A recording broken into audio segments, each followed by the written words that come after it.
Recent గా SDG index 2025 release అయింది. దీన్ని ఎవరిస్తారు? UN sustainable development solutions network ఇస్తుంది. ఇనిషియల్ గా 2015 లో ఈ సస్టైనబుల్ డెవలప్మెంట్ గోల్స్ ని యుఎన్ మెంబర్ స్టేట్స్ అయిన 193 కంట్రీస్ దీన్ని అడాప్ట్ చేసుకున్నాయి. ఫర్ ద ఫస్ట్ టైం 2016 లో ఎస్డిజి ఇండెక్స్ రిపోర్ట్స్ ని పబ్లిష్ చేయడం స్టార్ట్ చేశారు. ఈ ఇయర్ 167 కంట్రీస్ గాను ర్యాంకింగ్ ఇవ్వడం జరిగింది. సో ఇండియా యొక్క ర్యాంక్ ఎంత? 99. ప్రీవియస్ ఇయర్ 2024 లో ఇండియా యొక్క ర్యాంక్ 109.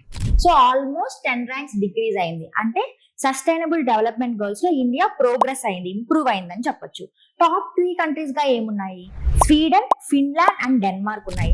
ఈ టాప్ 3 కంట్రీస్ గా ఎప్పుడు స్కాండినేవియన్ కంట్రీసే వస్తూ ఉంటాయి అన్నమాట. సో 167th కంట్రీగా ఏముంది అంటే సౌత్ సూడాన్ లీస్ట్ పొజిషన్ లో ఉంది. సో ఇది మెయిన్ గా 17 గోల్స్ ని ఇస్తుంది అండ్ కాంపోజిట్ స్కోర్ 0 to 100 మధ్య ఉన్న కాంపోజిట్ స్కోర్స్ ని కూడా ప్రొవైడ్ చేస్తుంది. ఇండియా యొక్క composite score 67. So SDG India index ని ఎవరిస్తారు?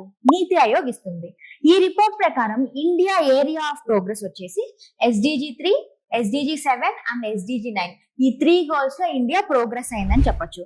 SDG 3 good health and well being, SDG 7 affordable and clean energy, SDG 9 industry, innovation and infrastructure. So ఈ 3 goals లో ఇండియా ప్రోగ్రెస్ అయిందని చెప్పొచ్చు. మరి సస్టైనబుల్ డెవలప్మెంట్ గోల్ 13 ఏంటో కామెంట్ సెషన్ లో చెప్పండి.